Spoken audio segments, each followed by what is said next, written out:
Okay, let's continue.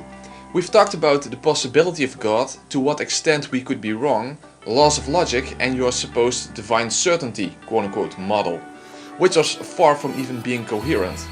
Let's now deal with one of your favorite questions. Go ahead. So then Sai would ask his favorite question: how do you know your reasoning is valid? If your reasoning is not valid, then why should I pay attention to anything you say or have said before? It seems to me that you would have to reason that your reasoning is valid, but that's viciously circular. My response: yeah, that seems to be your favorite question. However, I don't think the question itself is even intelligible without specific context in which one is reasoning about one's reasoning. But first, we need to get some things straight. I think it would be safe to say that even if your entire argument is correct and that God has provided us with reliable reasoning capabilities, it's not the case that you are always right about everything, right? Even you sometimes make mistakes in your reasoning, regardless of the fact that God supposedly provided you with reliable reasoning capabilities. Sai would probably say, sure, but that isn't the point, of course.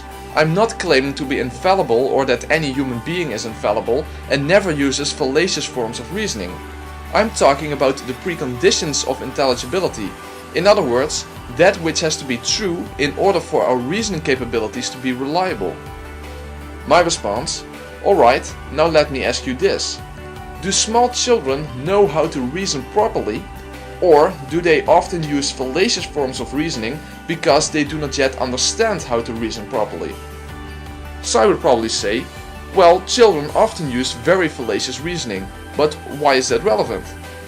My response: I'm trying to establish a very important fact about reasoning that would be true even if you are completely correct in both your argument and your worldview in general. So next question: how do children get from the point of mostly using fallacious reasoning to the point of mostly using correct reasoning?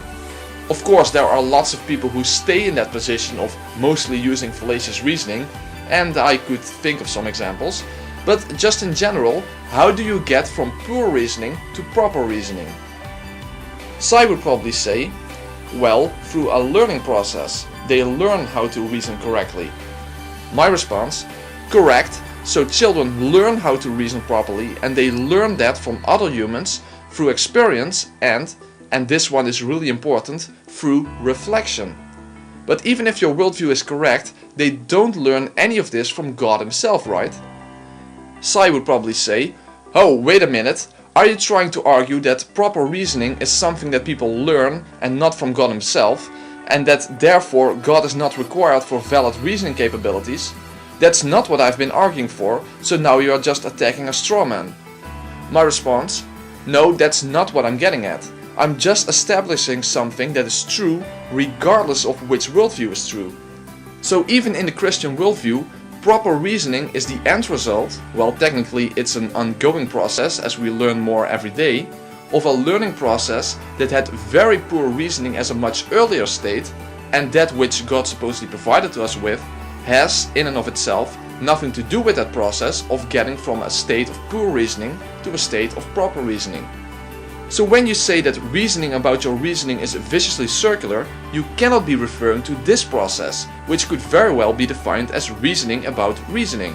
Because learning implies reflection, and you need to reason about the information that you receive through experience or from other people.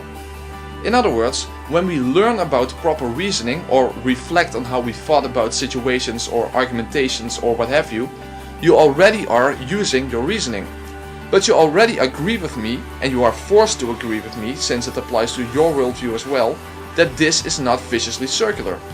In fact, it's not even circular to begin with, since this process is not in the form of a circle, but something like the form of a ladder or something along those lines, something like this. In other words, you are using your reasoning skills to improve your reasoning skills, and that is not viciously circular in and of itself. If for whatever reason you think it is, another presuppositional apologist called Dr. Jason Lisle used a similar type of analogy when talking about the accusation of circularity towards his position, and he said the following. Have you ever had something in your eye, and you go to a mirror, and you can look in the mirror like that? You can use your eye to examine your eye and correct your eye. And so it's not a vicious circle to stand on the Word of God while defending it. And by the way, the evolutionist stands on evolution while he's defending it anyway. So think about that. To be honest, in the specific situation in which he used it, it was a rather unfitting analogy, but he was actually correct about it not being fallacious to use your sight to improve your sight. Even if your sight is at that moment rather poor, you can still use poor sight to improve your sight. And we can of course think of other examples like inventing glasses or microscopes or whatever. And in a sort of similar way, we can use our reasoning to improve our reasoning. And remember that this is the case in both our worldviews. So I would probably say, that's nice and all, but you are still not getting to the crux of my argument. What I'm referring to is the foundation of your reasoning. In other words, your actual starting point. That is where God comes in. God provides us with a reliable foundation for our reasoning so that learning is even possible to begin with. My response: before I talk about the foundation of reasoning, I need to ask one final question. Is it possible or intelligible to reason against that foundation that is required to even be able to reason at all? Sai would probably say, no, of course not. That's why you need to start with the presupposition that God exists and provided us with a valid foundation for reasoning. Otherwise your worldview is reduced to absurdity, since you can't know anything because you have no foundation for your reasoning. That's the whole point of this presuppositional form of apologetics. You need to have God as your starting point. My response: so you cannot reason against the foundation for your reasoning. In fact, that concept itself is nonsensical. You can of course reason about it in the sense of thinking about it, reflecting on it, describing it, etc. But you cannot actually reason against it, right? And here Sai would probably agree with me. Continuing, and the foundation for your reasoning is essentially prior to your reasoning, so to say, because it is what you need to use to reason in the first place. And again, Sai would probably agree. So this is what it comes down to. I already gave you that foundation in the previous videos, namely your own existence and the laws of logic. They are the foundation for your reasoning.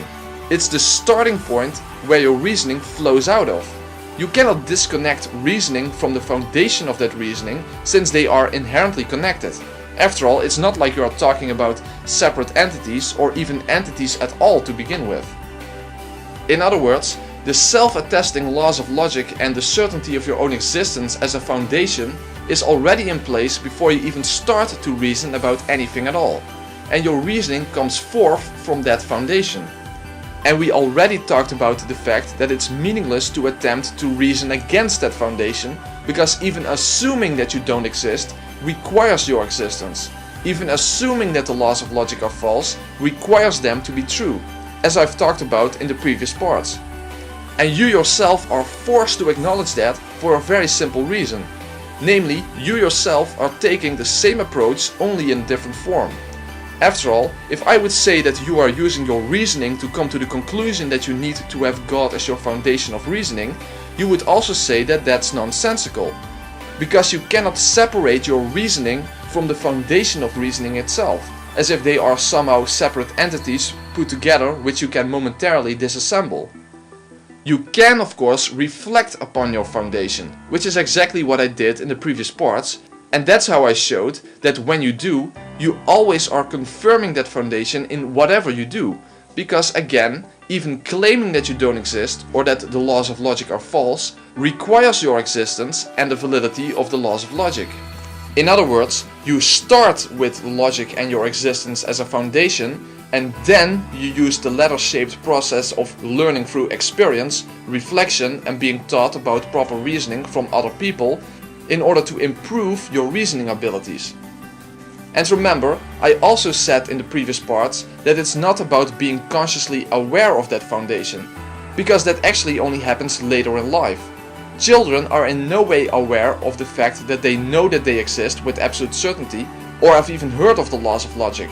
Nevertheless, everything they do and everything they say, even if it's silly and fallacious, requires their own existence and requires the validity and absoluteness of the laws of logic, even if they are not consciously aware that this foundation is even there.